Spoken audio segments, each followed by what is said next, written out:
साहब ने, जो कि डायरेक्टर है पाकिस्तान हाउस थिंक टैंक एक है उसमें।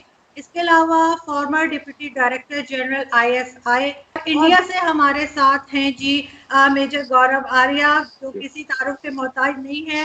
मेजर साहब को आप सभी जानते हैं, वो होस्ट भी, टीवी होस्ट भी हैं, इसके अलावा राइटर भी हैं।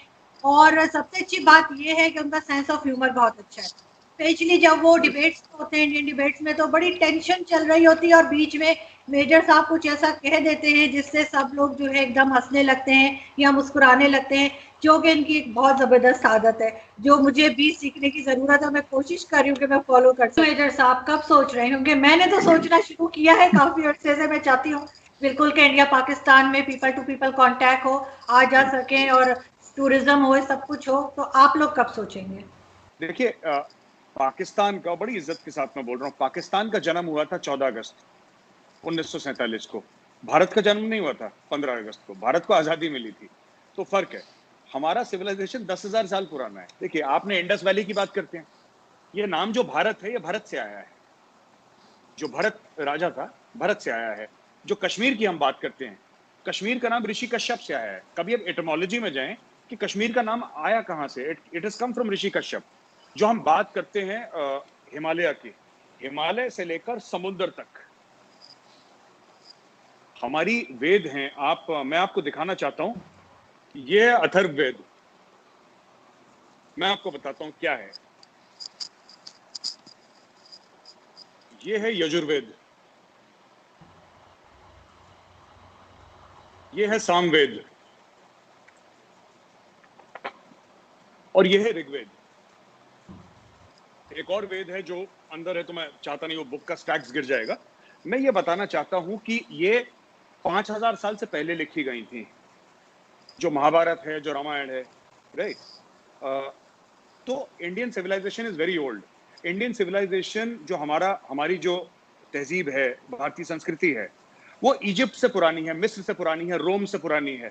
जब मेरे बाप दादा किसान थे, राजा थे, कवि थे, आर्किटेक्ट्स थे, डॉक्टर्स थे, तब यूरोप जानवरों की खालें पहन के घूम रहा था। तो आपको थोड़ा सा ये लेना पड़ेगा ना कि इस कॉन्टेक्स्ट में लेना पड़ेगा। दूसरी चीज, ब्रिगेडियर साहब ने जो बात करी ना कि ब्रिगेडियर साहब ने बात करी कि कौन टेररिस्ट है। मैं आपको बताता हूं मेरे नजदीक कौन टेररिस्ट है। ठीक है, जो इनोसेंट लोगों को मारे, हथियार उठाए। हथियार कई लोग उठाते हैं, मैं ये नहीं कह रहा कि सब हथियार जो उठाते हैं सारे टेररिस्ट हैं, मैं वो नहीं कह रहा। जो आम लोगों को मारे, जो आम इंसानों को मारे, जो नॉन कॉम्बैटेंट्स को मारे। दूसरी चीज, एक तो वो टेररिस्ट, दूसरी चीज जो जंग ब्रिगेडियर साहब बात कर रहे हैं ना, जंग फौजों के बीच में होती है। 71 की जंग थी, 65 की जंग थी, कुछ हद तक 47-48 की भी जंग थी, 1999 कारगिल भी जंग थी। Two professional armies fought against each other. Kashmir में जो चल रहा है वो जंग नहीं चल रही कि एक पेट्रोल जा रहा है, आपने पीछे से लगाया आपने, और AK-47 का बर्स्ट। अभी कल सरपंच मार दिया एक, वहां पे एक हिंदू सरपंच था।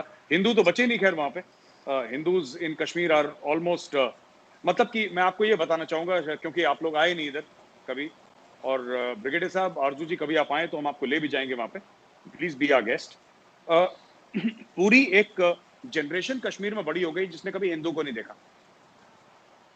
पूरी एक जनरेशन बड़ी हो गई है जिसने अपने पूरे 30 इयर्स में एक हिंदू को नहीं देखा, और हिंदू को नहीं देखा उस लैंड में जो कि 100% हिंदू था। 1300s में, 1300 जो सदी थी, उसमें Shahmir was the first Muslim king of Kashmir. उसका नाम शाहमीर था, वो पहला मुस्लिम किंग था।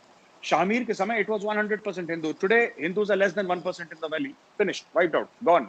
कहां गए? मैं वही कहता हूं, देखिए ना, सुनिए, our civilization is the oldest.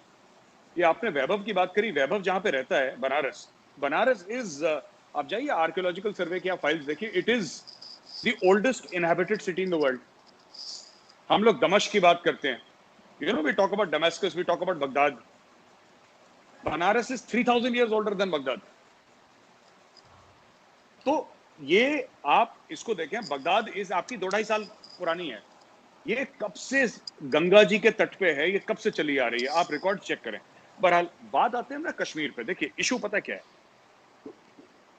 एक सबसे पहले हमें यह जानना होगा, शायद पाकिस्तानी आवाम को पता है नहीं पता, पाकिस्तान यूएन के पास नहीं गया था कश्मीर को लेके, इंडिया गया था।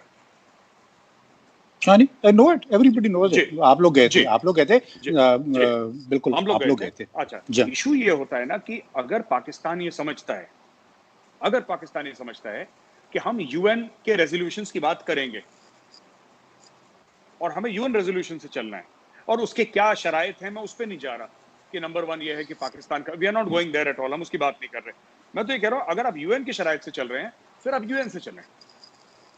ये हिजबुल मुजाहिदीन, ये लश्कर तैयबा, ये जैश मोहम्मद, ये कौन है?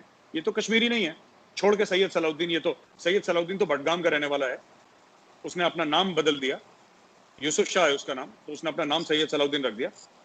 बट ये सारे तो पाकिस्तानी पंजाबीज हैं, दे आर नॉट कश्मीरीज। इनके फाइटर्स ज्यादातर पाकिस्तानी पंजाबीज हैं, कुछ इनके वैली में भी हैं फाइटर्स, ऐसी बात नहीं है, लेकिन जो पाकिस्तान में तो पाकिस्तानी पंजाबीज हैं। इश्यू पता है क्या है? इसी की बात थोड़ा सा, ब्रिगेडियर साहब की अगर इजाजत हो तो सर मैं थोड़ा सा साइड में एक बार बात ले जाऊं, थोड़ा सा अगर बात हो। जी बिल्कुल बिल्कुल जी। तो सर ऐसा है कि जैसे इंडिया में ना काफी, मैं थोड़ा सा मुख्तलिफ बात कर रहा हूँ। इंडिया में ये बड़ी बात हुई कि तब इस्लामोफोबिया है वगैरह है, राइट। मैं एक बात ये कहना चाहता हूँ ना कि थोड़ा सा जो आप लोग जो मुस्लिम कंट्रीज हैं वो दूसरे को अलग ना करें। आप जब मुस्लिम और गैर मुस्लिम में करते हैं ना तो फिर इसके नताइज होते हैं जो कि हर समय प्लेजेंट नहीं होते और हो भी नहीं सकते। मैं आपको 2-3 एग्जांपल देता हूं, ठीक है, जो आरजू आपके वीडियो में हम डिस्कस कर चुके हैं। जो भी रीजन हो, हमारे सबके प्रॉब्लम है, मसले सबके हैं ना, मुसलमानों के भी हैं, हिंदुओं के भी, क्रिश्चियंस के, सबके मसले हैं। Why have only the Muslim countries made Organisation of Islamic Cooperation? तो इससे क्या हो गया कि जो इंडिया में प्रॉब्लम चल रही है, this is the creation of Muslim leaders of India, this is not a creation of RSS. देखिए मोदी ने तो ये बोला है कि एक हाथ में कुरान शरीफ और एक हाथ में लैपटॉप होना चाहिए भारत के मुसलमानों का, राइट। आपने एक स्टेटमेंट पास कर दिया, ओवैसी के भाई ने बोला कि 15 मिनट के लिए, आप समझिए 85% मेजोरिटी हिंदू कंट्री में ओवैसी का भाई ये बोल रहा है कि 15 मिनट के लिए पुलिस हटा दो तो हम हिंदुओं को देख लेंगे, ये बोल रहा है। अब आप सोचिए, और लोग कह रहे हैं बड़ा बहादुर है। अरे वो बहादुर नहीं है, वो कॉन्स्टिट्यूशन ऑफ इंडिया उसको परमिट करता है। अच्छा नहीं, इंटरेस्टिंग है। देखें गौरव, कौमों की जो तारीख होती है वो तब्दील होती रहती है। मैं उस तरह नहीं कह रहा कि उनमें कोई तब्दीली आती है, नहीं। कल के जो लोग थे जिसको आपने इरानियन, ऑफ कोर्स देवर, वो कहते हैं, हम उसको आतिश परस्त कहते हैं, वो हुआ करते थे, ठीक है। फिर वो कन्वर्ट हो गए मुस्लिम का। क्रिश्चियन से पहले क्रिश्चियन रिलीजन नहीं था, यूदिज्म था, यहूदी थे, यहूदियों से पहले कुछ और था। ये तो इंसानी तारीख है जो तब्दील होती रहती है और आगे भी शायद तब्दील होती रहे।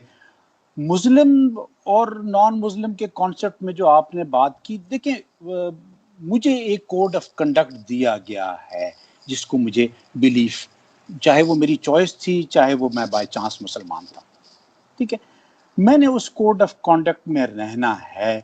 और मेरा कॉन्डक्ट सिर्फ मेरे लिए नहीं है, वो मेरे फैमिली के लिए भी है, मेरे इर्द गिर्द के लिए भी है, मेरी सोसाइटी के लिए भी है, और अल्टीमेटली मेरी कंट्री और नेशन के लिए भी है।